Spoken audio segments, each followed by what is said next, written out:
우찌무라 간조의 로마서 연구 학원 제35강 기도드리고 리딩하겠습니다. 주님 은혜를 진심으로 감사드립니다. 로마서 연구 학원에 들어서서 35강 8장부터 자세히 연구하도록 하는 장에 이르렀습니다. 하나님께서 늘 함께하여 주시옵시고 은혜를 베풀어 주시는 것을 생각할 때마다 감사가 넘칩니다.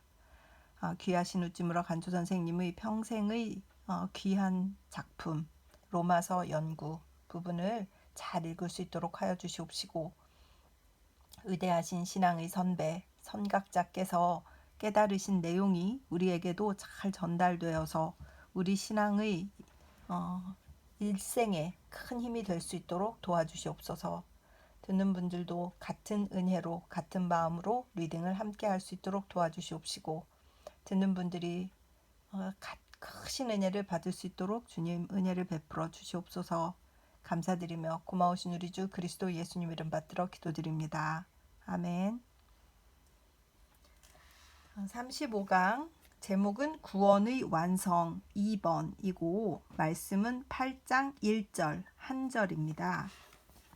그래서 앞에 리딩에서 8장을 다 읽었는데 8장 1절 한번 다시 읽겠습니다. 로마서 8장 1절 그러므로 이제 그리스도 예수 안에 있는 자에게는 결코 정죄함이 없나니 이 말씀입니다. 로마서 8장의 큰 뜻은 지난번에 말하였다. 이제부터는 각 절의 연구에 들어가기 전에 로마서 전체의 연구에 대하여 한 가지 유의할 것을 말하겠다. 로마서를 연구하며 여기까지 왔는데 우리는 같은 사실을 되풀이해 온 것 같은 느낌을 금할 수가 없다. 문제는 의롭다 함을 얻는 일이나 깨끗함을 받는 일 등 이런 두세 가지에 그치는 것이어서 참으로 단순하다. 아니 단조롭다. 아무리 바울이 열성을 다해 설명해도 도저히 반복과 단조로움을 면할 길이 없다. 현대와 같이 진보하고 복잡한 사회에서 여러 가지 잡다한 문제에 둘러싸인 사람이 볼 때 이것은 참으로 부조화의 느낌을 면할 수가 없다. 세상의 사상과 사업이 모두 발전하여 복잡하게 되어 가는데 신앙에 관한 일만이 이같이 단순한 것은 너무나 현대와 동떨어진 것이 아닌가 하는 생각이 든다. 이와 관련하여 생각나는 것은 지난 겨울부터 미국 워싱턴에서 열리고 있는 군비 제한회의에 관한 일이다. 이제는 세계의 눈과 귀가 모두 이 회의를 향하고 있는 듯한 느낌이다. 여기에 세계 각국의 인류 정치가들이 모여 온 힘을 기울여 협상하며 각국의 신문들은 그 모습을 상세히 보도하고 있다. 이것이야말로 세계의 당면한 최대 문제다. 그러면 이 회의의 주제는 무엇인가? 새로운 문제인가? 새로운 연구인가? 새로운 발견인가?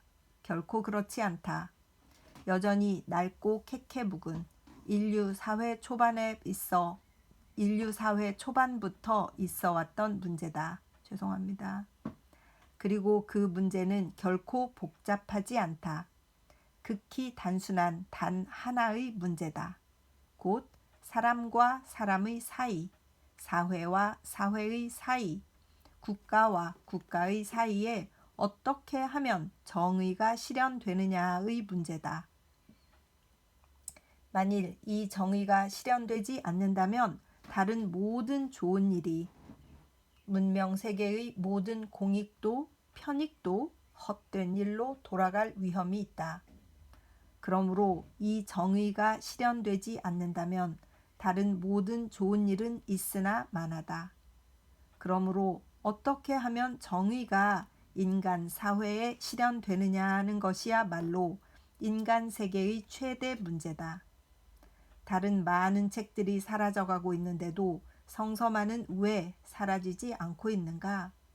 왜 로마서는 성서의 중심으로서 항상 신자의 관심의 초점이 되고 있는가?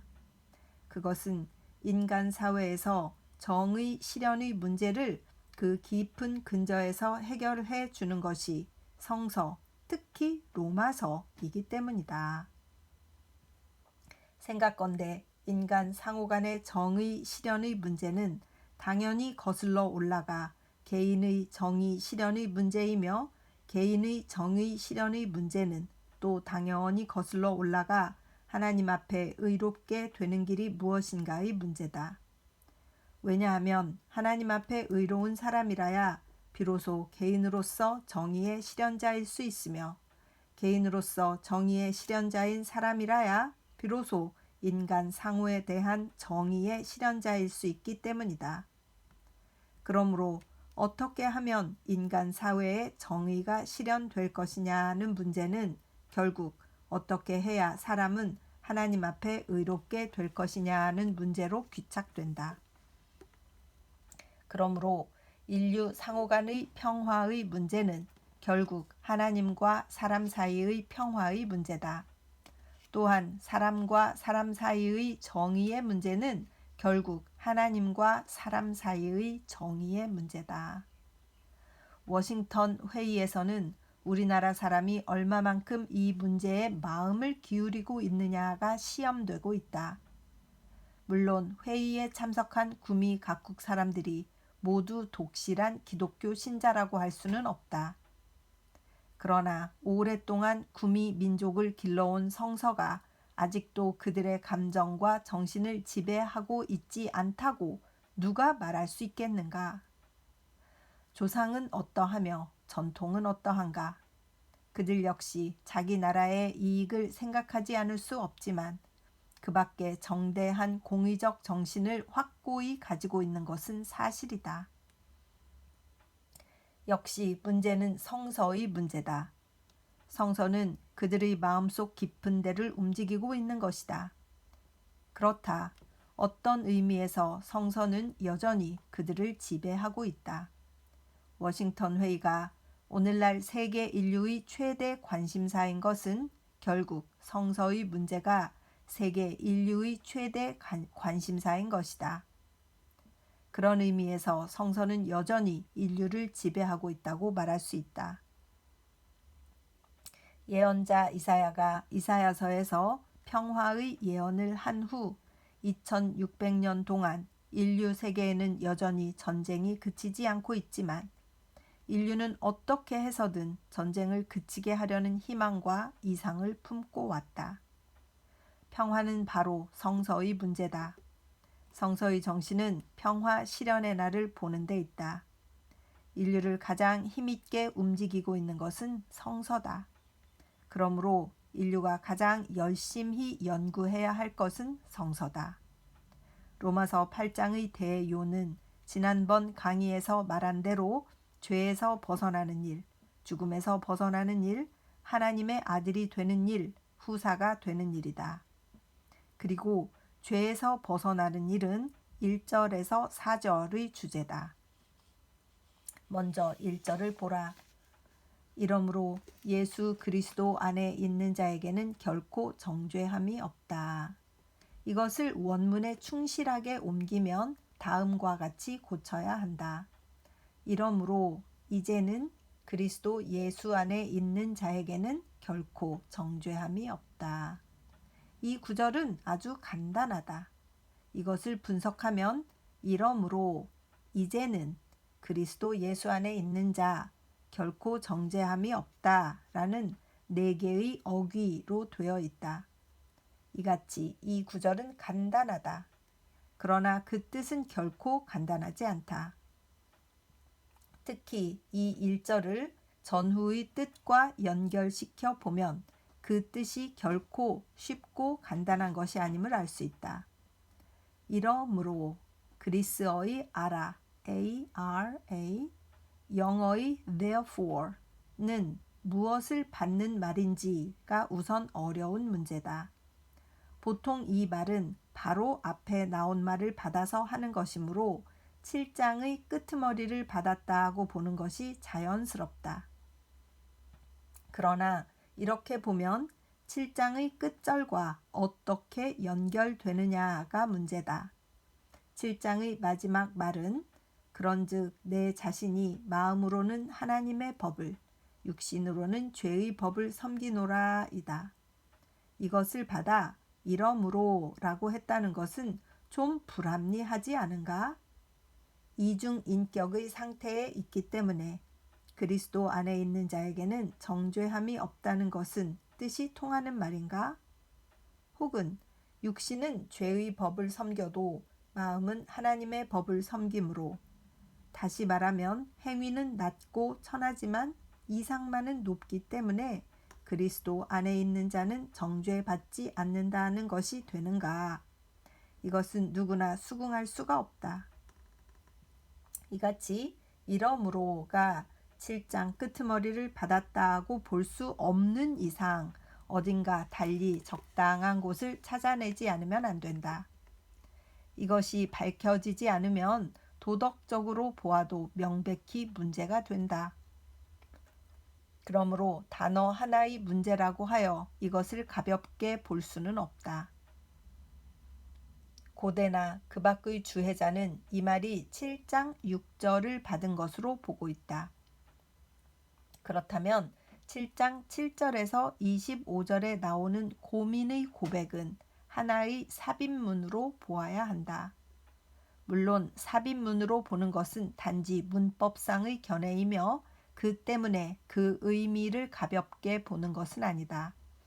삽입문이라 하더라도 이 부분은 주문보다 더 중요하면 중요하지 덜 중요한 것이 아니다.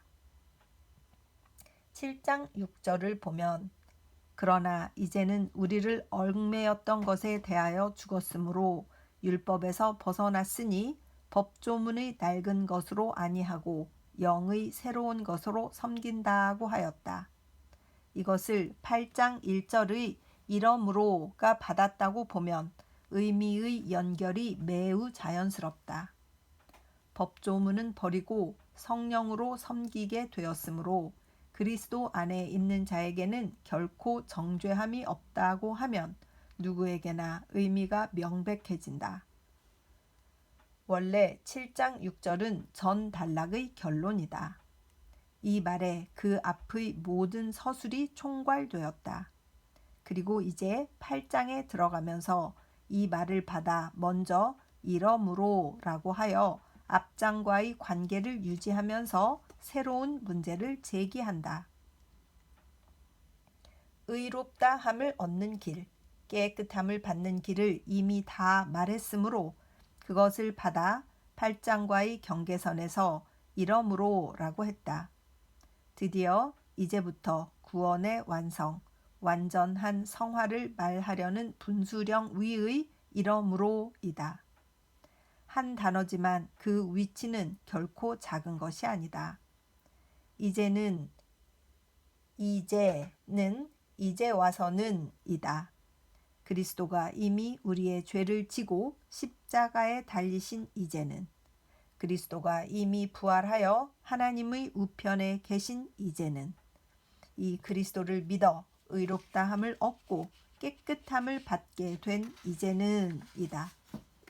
또한 일본역의 예수 그리스도는 오역이므로 그리스도 예수라고 고쳐야 한다. 그러면 이 두 말 사이에는 구별이 있는가? 예수라 하고 특히 예수님이라 하면 거기에는 일종의 친근미가 솟는다. 또 그리스도라 하면 어딘지 모르게 고귀한 느낌이 든다. 이제 그리스도 예수라 하면 그리스도라는 느낌이 먼저 일어나고 예수 그리스도라 하면 예수라는 느낌이 강해진다. 그리스도 예수는 그리스도라는 위치에 있는 예수를 의미한다. 곧 부활, 승천하여 이제는 하나님의 우편 권능의 자리에 앉아 계시지만 우리에게는 친근한 예수를 의미한다. 그런데 예수 그리스도라 하면 우리의 친구인 예수라는 관념이 첫째가 되고 권능자라는 관념이 둘째가 된다. 그리스도 예수 안에 있는 자란 무엇을 의미하는가? 물론 크리스천을 의미하는 말이지만 그리스도의 종이나 그리스도를 믿는 자라 하지 않고 그리스도 안에 있는 자라고 한 데는 이유가 있다.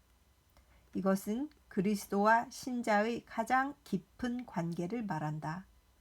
그리스도를 우러러 본다든가 믿는다든가 또는 그리스도의 종이라든가 하면 아직 그리스도와 자신을 구별하여 본 것이다. 그런데 그리스도 안에 있다고 하는 것은 자신을 그리스도 안에 넣어버린 상태다. 그리스도의 큰 영 속에 나의 작은 영이 들어가 둘이 하나가 된 것이다. 마치 이상적인 군신, 이상적인 부부와도 같이 B가 A의 마음 속에 뛰어 들어가 버린 상태다. 그러므로 신앙의 가장 철저한 국면이다. 크리스천은 물론 그리스도를 믿는 자요, 또 그리스도의 종 된 자다. 그러나 그리스도와의 가장 깊은 관계를 나타내는 말은 그리스도 안에 있는 자이다. 참으로 아름다운 말이다. 그리스도 예수 안에 있는 자에게는 결코 정죄함이 없다고 한다.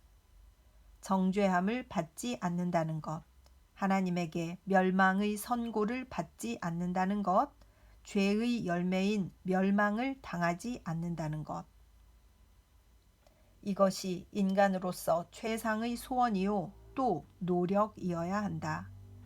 그러므로 그리스도 안에 있는 자는 정죄함을 받지 않는다는 것은 참으로 크나큰 복음이다. 그리스도 안에 있기만 하면 죄의 열매인 벌을 면한다는 것이다. 참으로 크나큰 특권, 엄청난 은혜다. 형벌의 공포는 참으로 하나님을 생각하는 자로서는 면할 수 없는 것이다. 하나님의 법의 신성과 엄숙함을 알고 또 자기의 죄의 깊고 큼을 안다면 양심이 예민한 자로서 누가 두려움을 느끼지 않겠는가? 그러므로 정죄하는 일이 없음을 알고 이 공포가 사라질 때 말할 수 없는 평안이 그의 영혼에 넘치는 것이다. 8장 1절은 짧지만 위대한 말씀이다.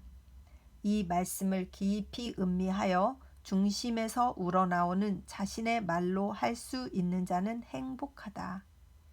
나는 결코 정죄되지 않으며 깊은 죄가 있어도 정죄되지 않음을 알 때 얼마나 큰 행복감을 느끼겠는가. 이미 하나님께로부터 정죄함이 없다는 말을 들었다. 그러므로 천상천하에 어떠한 일이 일어나고 어떠한 것이 나를 엄습하더라도 환난, 박해, 기근, 위험, 창검, 그 밖의 온갖 나쁜 것이 죽음까지 닥치더라도 영원히 정죄받는 일이 없다는 확신이 일어난다. 번연히 그리스도 안에 몸을 숨긴 자에게는 형벌이 임할 리가 없다는 것을 굳게 믿고 담대하게도 하나님에게까지 도전했던 것은 체험이 철저했음을 뜻한다. 우리는 로마서 8장 1절을 단지 바울의 말로써 복창하는 데 그치거나 이것을 연구하여 그 귀함을 아는 데 그치지 말고 이것을 자신이 체험하여 자신의 영혼에서 울려 나오는 소리로서 말할 수 있어야 한다. 아멘. 그래서 핵심 강해가 있어요. 죄에서 벗어나는 일. 국가 문제니 세계 문제니 하지만 별것 아니다. 단순하고 널리 알려져 있는 정의의 문제다. 지난해 1921년 12월 21일부터 전 세계가 주목하는 가운데 열린 워싱턴 회의에서 문명 제국의 최대 정치가들에 의해 토의되었던 문제는 철학이나 과학 또는 예술의 문제가 아니라 누구나 잘 아는 정의의 문제였다. 어떻게 하여 명백한 정의를 나라와 나라 사이에서 실현할 것인가? 이것이 대정치가의 두뇌를 괴롭히는 최대 문제다. 참으로 매튜 아놀드가 말한 대로 인생의 90%는 정의다. 정의를 발견하고 정의를 실현하는 것. 인생의 90%는 이것이다. 여기에 성서가 귀한 이유가 있다. 성서는 특히 정의의 책이기 때문이다. 성서는 첫째로 하나님과 사람의 바른 관계에 대하여 가르친다. 둘째로 사람과 사람 사이의 바른 관계에 대하여 가르친다. 그러므로 성서는 영원히 귀한 책이다. 그리고 세계 사상을 지배하는 것은 성서다. 워싱턴 회의도 성서의 가르침을 국제적으로 실현하기 위하여 열린 것에 불과하다. 지금으로부터 2700여 년 전에 예언자 이사야가 예언한 칼을 쳐서 보습을 만들고 창을 쳐서 낫을 만들 것이며 이 나라와 저 나라가 다시는 칼을 들고 서로 싸우지 아니하며 다시는 전쟁을 연습하지 아니하리라는 말이 이제 실현될 것이다. 그러므로 성서를 모르고서는 세계를 알지 못한다. 성서를 아는 것은 개인으로서, 국가로서, 인류로서 가장 필요한 일이다. 우리는 성서를 아무 필요 없이 배우고 있는 것이 아니다. 가장 실제적인 최대 문제를 배우고 있는 것이다. 로마서 8장은 성서의 최고봉이다. 그러므로 그 한 단어, 한 구절도 소홀히 할 수가 없다. 1절은 이러므로 예수 그리스도 안에 있는 자에게는 결코 정죄함이 없다고 한다. 이것은 이 장 전체를 소개하는 말로써 중요한 것이다. 이러므로는 앞장의 끝절을 받은 말로 볼 수가 없다. 그렇게 볼 경우에는 마음으로는 하나님의 율법을 쫓지만 육으로는 죄의 율법을 쫓는 자는 정죄받는 일이 없다는 뜻이 된다. 물론 그렇게 될 까닭이 없다. 그러므로 이러므로는 앞장의 6절을 받는 것으로 보는 것이 알맞다. 그리고 7장 6절은 5장 1절 이하의 서술의 결론이기 때문에 이러므로는 5장 이하 7장까지의 논의의 결론을 받아 하는 말이라고 보는 것이 당연하다. 곧 신앙으로 말미암아 의롭다함을 얻고 그리스도의 죽음과 부활로 말미암아 깨끗함을 받기 때문에 이러므로라고 했다. 이것은 그리스어의 소사 gar 이지만 그 해석 여하에 따라 신자의 신앙 및 실천 도덕상에 커다란 차이가 생긴다. 예수 그리스도는 개역에는 원어대로 그리스도 예수로 되어 있다. 그것이 맞는 번역이다. 그리고 그리스도 예수라 함은 예수 그리스도라 하는 것과는 다소 다르다. 그리스도 예수는 부활하시고 승천하시어 이제는 아버지의 우편에 앉아 만물 위에 대권을 잡으신 영광의 예수다. 곧 그리스도인 예수다. 단지 하나님이신 그리스도가 아니다. 하나님이시면서 사람이신 분, 곧 예수인 그리스도다. 예수 그리스도라 하는 경우에는 사람인 예수가 강조되고 그리스도 예수라 하는 경우에는 하나님이신 그리스도가 강조된다. 그런데 신자가 우러러 의지하는 이는 영광의 보좌에 앉아 계신 그리스도 예수다. 그리스도 예수 안에 있는 자는 크리스천이 누구인지를 나타내는 말씀이다. 크리스천은 단지 그리스도를 믿는 자가 아니다. 그를 존중하고 또 경배하는 자가 아니다. 그리스도 안에 있는 자이다. 그리스도 안에 자기를 던져 넣은 자이다. 그리스도와 일체가 된 자다. 내가 그 안에 있고 그가 내 안에 있는 상태의 자다. 이것은 그가 내 안에 내가 그 안에 있으면이라고 요한복음 15장 5절에서 말한 상태다. 친밀히 극도에 달한 관계다. 이것은 그리스도 신자라고 하는 것보다 더욱 깊은 의미가 담긴 명칭이다. 정죄함이 없다는 죄를 선고받는 일이 없다. 또 죄를 처벌받는 일이 없다. 죄와 그 결과에서 완전히 해방된다는 뜻이다.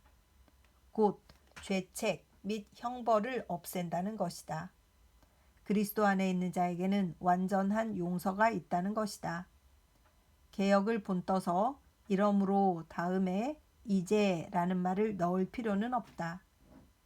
하나님의 은혜를 믿고 그리스도 안에 자기를 던져 넣은 자는 이제 정죄받을 공포가 사라졌다는 것이다. 이제는 불신시대였던 과거를 말하는 것이다. 정죄함이 없다고 한다. 이것은 누구에게나 큰 은혜다.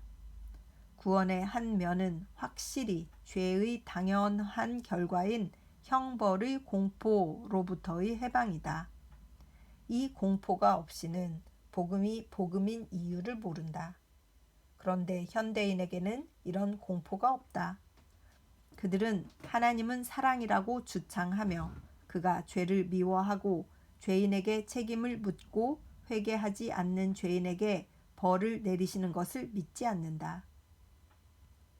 현대인은 하나님의 사랑을 오해하고 그를 두려워하지 않는다.